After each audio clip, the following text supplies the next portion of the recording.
Hello दोस्तों, नमस्ते, प्रणाम। कैसन बानी रउआ लोग? तो चलिए रउआ लोग के बीच में एगो हम बेटा विवाह गीत लेके आइल बानी। बहुत ही सुंदर बा, तो सुनी लोगिन और अपन प्यार दुलार आशीर्वाद जरूर देम लोगिन। और लाइक शेयर सब्सक्राइब कइल मत भुलाएम लोगिन। और कमेंट बॉक्स में जरूर बताएम लोगिन कि ई गाना रउआ लोगन के कैसन लागल। तो चलिए रउआ लोगन के हम एगो बेटा विवाह गीत सुनावे जातनी। बहुत ही सुंदर बा।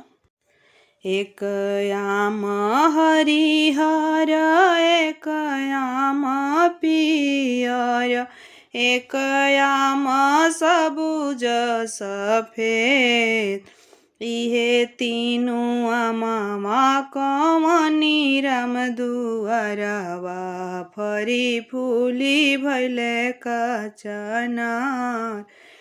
एक याम हरिहर एक याम पियर, एक याम सबुज सफेद, इहे तीनू आमा कमनी राम दुआरवा फरी फूली भैले कचनार।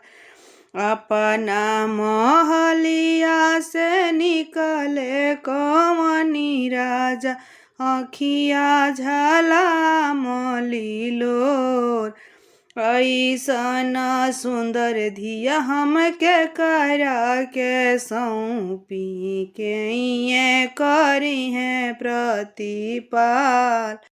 अपना महलिया से निकले कमनी चाचा, अखिया झलमलीलोर, ऐसन सुंदर धिया हमके करा के सौंपी के ये करी है प्रतिपाल। करवा चढ़ल गईले दुल्हा कमनी बाबू, खाड़ी भइले ससुर जी दुआर, ऐसन सुंदर धियवा ससुर जी हमारा के सौंपी हम ही करब प्रतिपाल।